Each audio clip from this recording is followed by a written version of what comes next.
Hello and welcome to another episode of Wannabe Entrepreneur. It's great to have you here. I hope that you're having a lovely day. And today I have released almost 80 episodes. That's crazy because I've been releasing an episode every day. So it means that for the last 80 days I've been releasing an episode. And it's really it has been an interesting ride, and I've learned a lot. And I feel that we kind of created some kind of relationship here, right? Like every day I tune in and I speak a little bit about my sorrows and challenges and journeys, and you also show up to listen to them. So it's great. I really appreciate to have your company in this journey that we are actually doing together. And today I want to speak a little bit about how what I've learned in this journey of releasing an episode every day, and how my setup actually evolved. Started from a cell phone, and now I'm actually having a microphone and a setup. But there's a lot of things that I learned, and it's fun. I think it's really interesting to share that with you, and especially if you also wanted to do a podcast, because it's very easy. With the way I actually started with a app called Anchor. They actually bought by Spotify, and it's such a great app because you just need your phone, literally. And I recorded the first episode, and I didn't know, I just started talking. I just started talking about the first thing that came to my head, which was my entrepreneur project. And in the end I played it, and it sounded good. I was like, oh, that's good. It's nice sound processing that this tool is making. So I really appreciated that. I was like, okay, this is great. And I just click publish, and suddenly it was already available on Spotify and a bunch of other platforms. And I was like, whoa, that easy? That's crazy. And I thought, okay, maybe I can do this for fun. And in the beginning I was just releasing every day. I didn't share with anyone, and definitely not with my friends. I just shared it on Reddit. I just went to Reddit and share it there. And I immediately got a lot of upvotes. I got like more than 100 upvotes, and people saying, yeah, this is great, I love it. I got a lot of listens, and of course this gave me a lot of motivation. And yeah, I started to think maybe this can be something. And I tried to analyze it and thought, okay, what am I doing here? Why are people actually enjoying it? And I realized that, yeah, maybe there was a problem here. Maybe there was not enough content in this area, and that I could fulfill that. And that's how I started. Then I started sharing with my friends, and I got great feedback.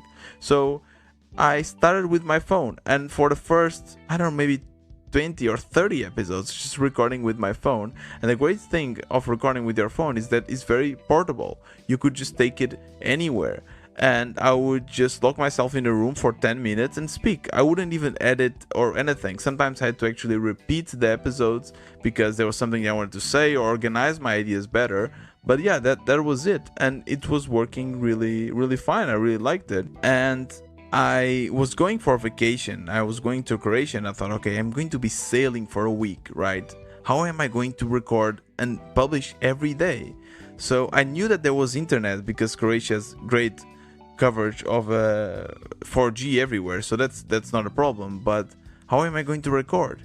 So I just took my phone and did it anyway. And if you go back to those episodes, the sailing episodes, you can actually hear the water, the waves, and the boat in the background. And yeah, people still enjoyed it. So I thought, okay, maybe I can just take it everywhere. And I was actually talking a lot with my friends and asking about the sound.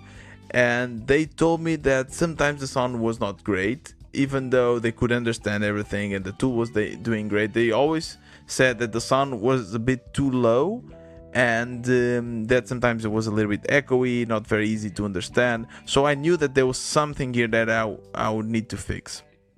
But before this, also the interviews came. And the interviews also came as a challenge because now it's two of us, right?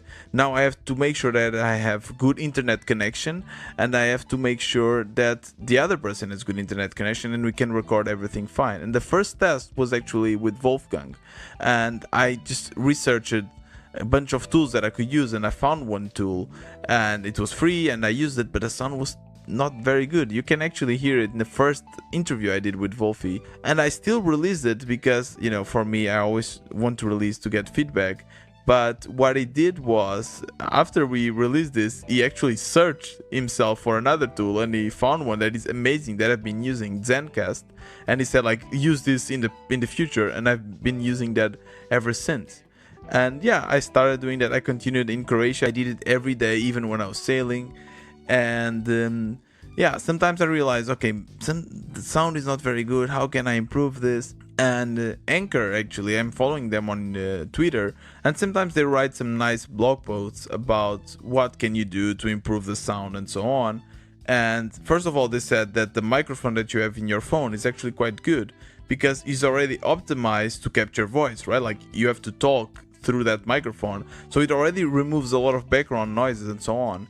But there's one technique that you can use to actually remove the echo, which is to cover your walls with pillows or blankets, or of course with foam, that special foam. But that's so much work, so I wanted something more portable, something that I could do easily. And one thing that they said is like, you can just, cover yourself with a blanket. If you are in your bed, just go underneath your bed sheets, and that works. And I tried that, and yes, the sound was quite good. The echo suddenly was gone. The volume was actually higher. People could listen better. So that's actually a technique that now I use. If I don't have a proper microphone, if I'm not at home and I don't have a good setup, I'm just go to my bed, put myself underneath the blanket, and record it like that, and the sound sounds really good. So it's really nice, and I was doing that. And I was doing that also for my interviews, and I was only using my phone or my laptop's microphone. But what I noticed was that sometimes, especially in the interviews, if the other person would have a little bit of echo, I couldn't remove it, and it was very hard, right? So I noticed that, okay, I need to edit this. I need to find a way to maybe cut also some parts that are not relevant, or fix the IQ. So then I started using editing software. I'm using Logic Pro X. It's a paid software, but I had it when I was doing my music album. I actually bought it, so I already knew kind of how to use it. And I said, okay, great, I can just use this. And that's also what I'm using now. And there's a lot of interesting things that you can do with the voice. You can, play around with IQ. You can edit, cut, and split the sound, and you can remove the echo. So that's what I'm doing now, and I'm really happy with the sound most of the times, especially if I am in my home studio. But for instance, now today I'm in Portugal, and I have to think ahead. I have to think, okay, do I have to take a microphone, or is there a microphone there, because my sister lives here, and she has also a nice microphone that I can use. And I have to think also, like, will I have time to release? Will I have internet connection? Will I have a quiet place where I can easily interview someone? So it always requires some preparation. And one thing that I do here is I normally pre-record 1 or 2 or 3 episodes, depending on how much time I'll need. And these episodes are normally more generic, so kind of a plug and play episodes. And every time I don't feel like releasing, I don't have time, whatever, I can just release those pre-recorded episodes. So that's definitely something that I use, and it's really crucial if I want to release an episode every day. And yeah, preparation is definitely key, especially when I'm interviewing someone. When we set up a date, normally I use Calendly, which is great because then there's not a lot of conversation. Once they accept to be part of the interview, I send them the link and they can just book the time, and then I know in advance, okay, that at that hour, at that day, I need to be in a quiet place, and I try to arrange that. And that's also very important. And even if the sound is not amazing, then I can edit it and make it great, and can make it listenable for everyone. So yeah, so far those are the techniques. It has been a great evolution from my phone to have actually a microphone and an editing software. But again, even with the phone, I think the quality was quite good. I think definitely the blanket trick it's really amazing, because even sometimes I still use the phone, but if I'm underneath the blanket, it makes the sound much more professional. So that's definitely a great tip. Yeah, and that's my journey so far. I hope you enjoyed it, and this was another episode of Wannabe Entrepreneur. See you tomorrow.